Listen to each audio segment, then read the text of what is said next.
Hey there, sailing enthusiasts. Imagine spending 39 days alone at sea, battling 83 kph winds and waves taller than a double-decker bus, all in a boat you built yourself. Sounds like something from a movie, right? Well, for Dublin-born sailor Alan Mulholland, it was very much real life.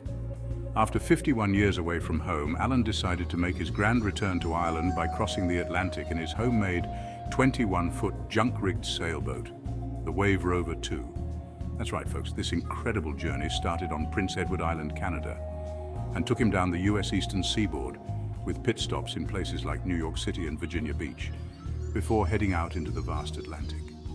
Alan's vessel, inspired by the classic Chinese junk sail design, was specifically built for solo sailing. According to Kevin Cardiff from the Junk Rig Association, this type of sail is perfect for lone sailors because it's easy to handle and adaptable to changing winds. Now let's talk about the challenges. During his 39-day voyage, Alan faced some seriously gnarly weather. Think 83 kph winds and waves reaching 10 to 15 feet high. But did that stop him? Absolutely not, Alan said. I've always believed that challenge, something that we have to reach for, something that we can barely reach with maximum effort, is what brings us the greatest satisfaction in life. And boy, did he live up to that philosophy.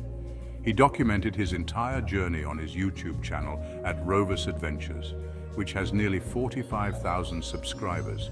His video series, Solo Atlantic Crossing, Sailing the Atlantic Ocean Alone in a 21-feet home-built sailboat, gives us an incredible glimpse into his epic adventure. So, what's the takeaway here? Maybe it's about embracing challenges, pushing your limits, or even just building a boat and setting sail for the adventure of a lifetime. For Alan Mulholland, it was all of the above. This wasn't just a journey across the Atlantic, it was a journey to fulfill a lifelong dream. If Alan's story doesn't inspire you to chase your own dreams, I don't know what will. Until next time, keep sailing and keep dreaming.